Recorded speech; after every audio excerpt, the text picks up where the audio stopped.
Hey, everybody. It's been a little bit after I think maybe 3 years of assembling the data of Negro League players that their stats have been introduced into the official Major League Baseball record books. And everyone's going to have to contend with some new leaders, some new folks in the leaderboards for all the major categories of batting, but also for pitching and single season records. So for me, this is super exciting. I've had a focus on Negro League players. My friend Shane has been really doing a great job of telling stories of the Negro Leagues this past year, and is continuing to do so. I want to give a shout out to Orlando, who recently had a video, a really great video on after the announcement this week, showing the rookie cards for a lot of these players. A lot of these players who folks, are not regular names for collectors. So I think it's really cool to have the opportunity to dig into this. And I'll just share a little context that I have here is that, I think a lot of people say that, the Negro Leagues were, they were very competitive, but they weren't as good as Major League Baseball. They didn't have the reach for sure. So while I'll grant people that, but I'll also say that obviously this was a product of discrimination against them. They weren't allowed to play regular baseball. I think it's unquestionable that some of the greatest baseball talent before integration was in the Negro Leagues. When you think of like dead ball era pitchers who are counted among the greats, and you put them in the conversation of a great against a more recent Sandy Koufax, Josh Gibson, or some of the greats, later greats, you compare them. That's a tough comparison. So I feel like if we're counting those guys as the greats, these dead ball era and old guys, we should definitely be counting Negro Leaguers as greats. They might have had more of an uneven experience of the caliber they played against, but that doesn't diminish how great they were, and they should be counted, in my opinion. Just putting that out there. And now let's head in to some baseball cards. All right, so let's get it started with, I think maybe one of the names that people have least heard of that is showing up in a lot of the categories. The batting average, he's in the top 10 leaderboard. So I think he's in the top 10 leaderboard of batting average, on base percentage, and OPS, and maybe also slugging. I just looked at the list, but anyway, he's on the list now. He's a name that people are gonna start to know. And this is 1978 Laughlin Long Ago Black Stars. This set I've had since I was a kid. I got it in the 80s. So that's pretty cool. Saul White. So these are all rookie cards, I should say, as well. Because these guys didn't have playing cards. So Saul White, Ben Taylor,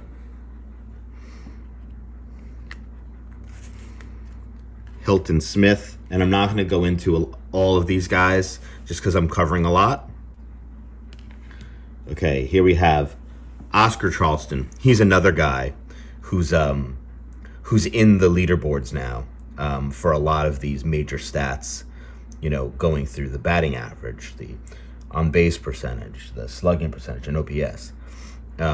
I think that while a lot of people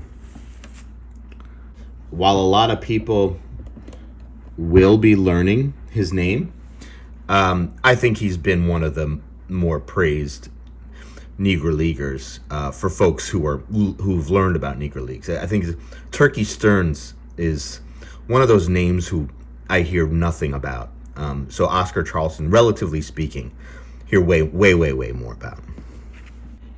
And then, of course, Josh Gibson, who really is claiming his spot in the leaderboards. And, he was a superstar with a tragic story, in that he was possibly, there are a couple other contenders, who might be the best ever, Negro Leaguers.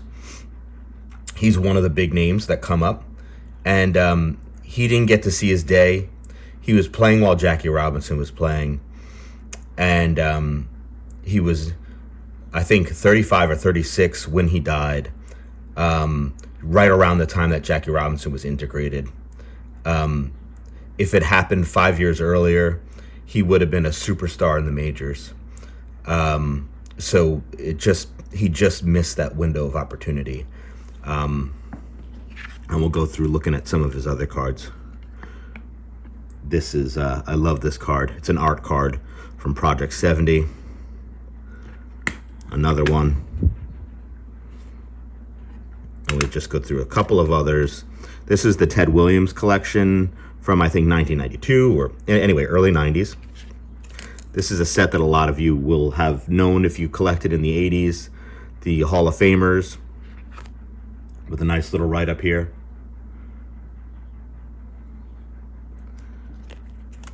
And then we have Rube Foster, who is really the father of the Negro Leagues. He was a player, and then he was a critical person in organizing the Negro Leagues, I think around the 1920s. And this says 1920. And to add a little color to that, no, this one doesn't. But here we go. Quick voiceover here. We're going to read the last sentence of this card. In 1919, Foster initiated the 18 Negro National League, which, through his tireless commitment, eventually thrived. Yeah. All right. So we have John Henry Lloyd, better known as Pop Lloyd, who was one of the best of his time. And here we have Buck O'Neil, who, if you've seen the Ken Burns documentary at baseball, or looked up, the Negro Leagues history, oral history on YouTube or anything like that, you'll see Buck O'Neil has contributed so much to the stories of the Negro Leagues. And he was recently inducted into the Hall of Fame. And here we have another Buck O'Neil. Signed.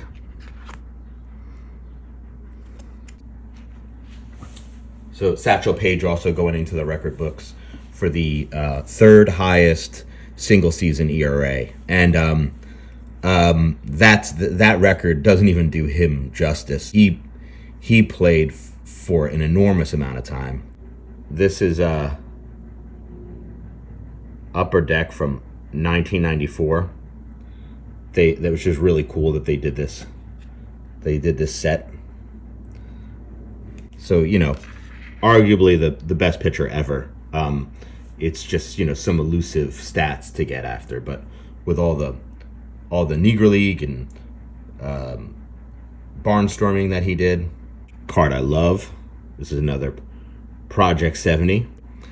Again, you'll recognize this, a bunch of you.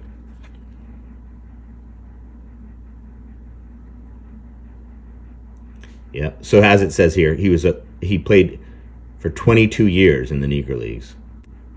And it says on his 42nd birthday that he was called up, that he was sold by the Kansas City Monarchs to Bill Veeck's Indians. But I don't think they have his age right here, because, he was being cute with his age in those days.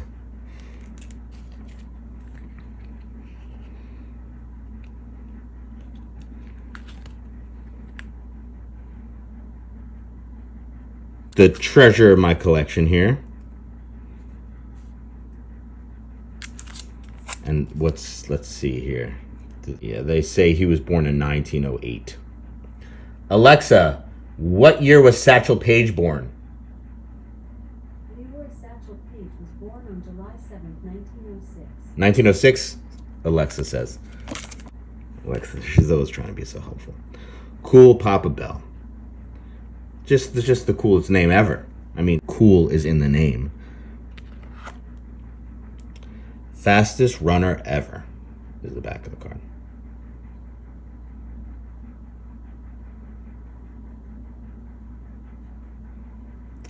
I think Satchel Paige said of Cool Papa Bell that he'd turn off the lights and get into the bed before the light went out. That's how fast he was. And I think there was actually some kind of truth to that, because I think there was like a faulty light switch. I think that there is some funny truth to that. This is a series that came out. It came out in 1976. Douglas and Bell. It's a whole series on Cool Papa Bell and his story. Put out in partnership with Bell, which is nice. And it has all these comments, all these quotes on the back. And then my flagship Cool Papa Bell card. He signed this twice, which is sweet. And then he 106 to 118, which was the single season stolen base record that Lou Brock beat from his Negro League record.